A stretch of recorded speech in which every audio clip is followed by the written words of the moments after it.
Ma philosophie, c'est vraiment de m'appuyer sur le style et le goût de chacun, en apportant des touches de décoration, de couleurs et de matière, tout en respectant bien sûr votre mobilier.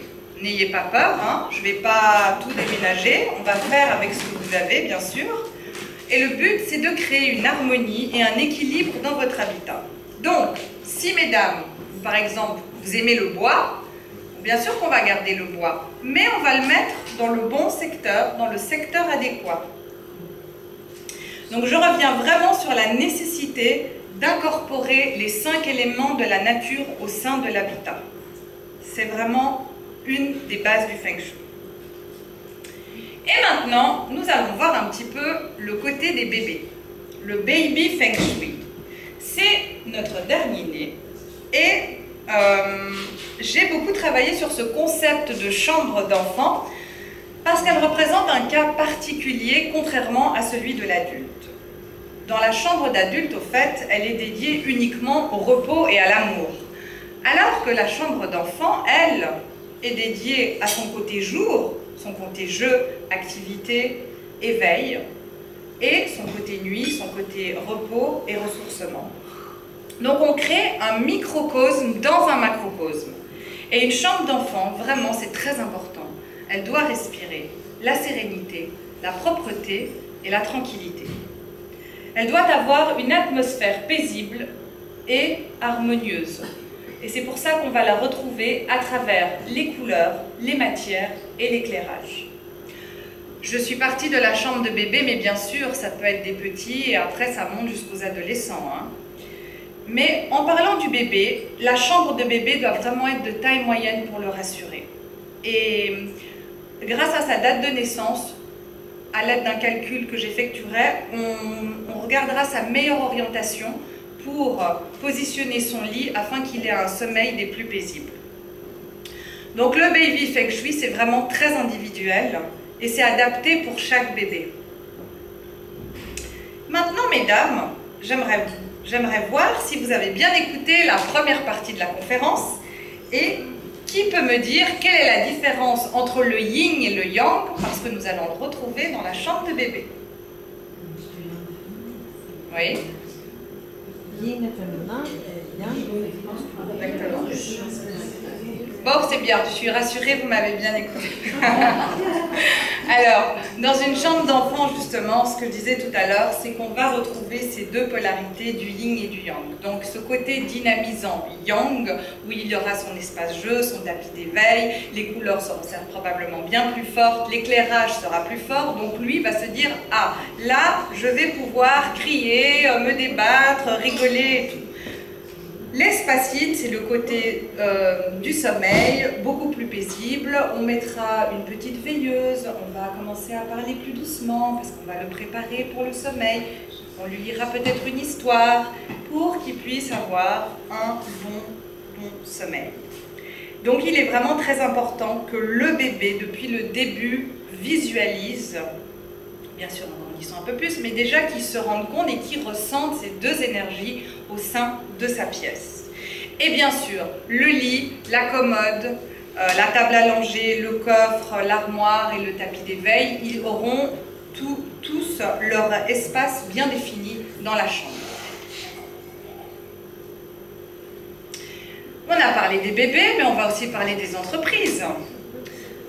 Parce qu'on fait bien sûr du Feng Shui pour les entreprises. Et quels sont les atouts alors pour les entreprises? Bien, ça vous permet d'accroître votre efficacité et votre concentration, d'améliorer vos relations avec vos employés, si vous en avez, de réduire l'absentéisme et le stress au travail, de fidéliser vos clients et de développer votre activité professionnelle pour avoir une augmentation de la rentabilité. Alors, à qui cela s'adresse? Cela s'adresse aux grandes et aux petites entreprises. Et surtout, c'est très important de voir que lorsqu'un client vient vous rendre visite, son ressenti premier de l'environnement est la chose la plus importante parce que c'est ça qui va définir s'il aura envie d'aller de l'avant, s'il se sentira bien, en sécurité, détendu, ou contrairement, où il se dira « Ouh là là, je me sens pas bien, ça va être pas très encourageant pour la suite ». Donc c'est comme une carte de visite. Et c'est vraiment très important de bien soigner cet aspect-là. Donc il y a aussi les métiers, cela s'adresse aussi aux métiers libéraux, comme des sociétés de consultants, des commerçants, des artisans, des responsables de gîtes, d'hôtels, des restaurateurs, enfin des coiffeurs, tous les métiers, quoi, tous les métiers qui ont une structure. Et quand est-ce qu'on décide de faire cette expertise Feng Shui? Donc bien sûr, on peut la faire lorsqu'on décide de créer son entreprise et d'avoir le meilleur emplacement pour avoir les bonnes orientations, savoir déjà comment on va positionner son bureau. Si vous recherchez une nouvelle implantation, si vous décidez de déménager, vous recherchez une nouvelle implantation de votre local, ce qui permettra aussi de favoriser votre bien-être et le développement de votre activité. Donc savoir est-ce que oui, c'est bénéfique ou pas. Ou la troisième, c'est si vous en ressentez le besoin, si vous avez une baisse d'activité, si vous avez de la difficulté à vous concentrer, ou si vous avez un problème récurrent avec le personnel. Voilà comment s'articule le Feng Shui pour les entreprises. Eh bien voilà mesdames, vous connaissez maintenant les bases du Feng Shui. Avant de passer aux questions, si vous en avez, j'aimerais clôturer cette conférence en disant que ma mission, à travers le Feng Shui, et ce que j'essaye vraiment d'accomplir avec mes clients, c'est d'apporter l'équilibre et l'harmonie dans votre foyer ou sur votre lieu de travail.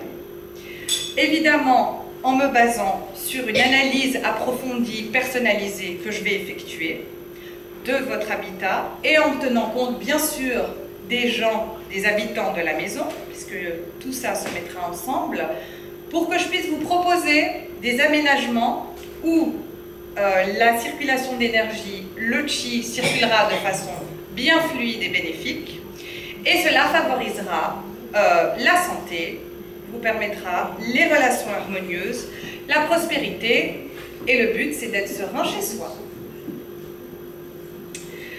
Je vous remercie d'être venu, Efraristopoli, et surtout, n'oubliez pas qu'en Feng Shui, un aménagement réussi doit absolument correspondre à vos buts.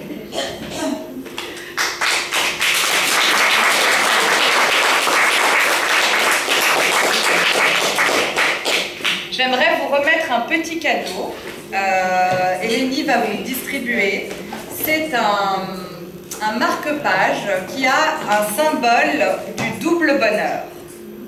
Donc ce double bonheur, c'est pour favoriser le bonheur conjugal et l'amour. Voilà.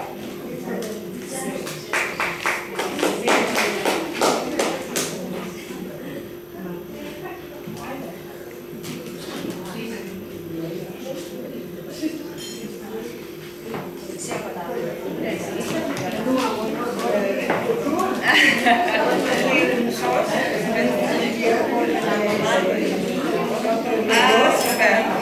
C'est quoi du côté Feng Shui? C'est que de choix.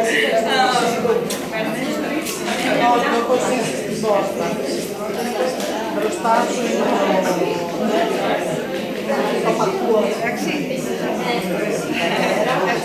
Merci beaucoup. Super.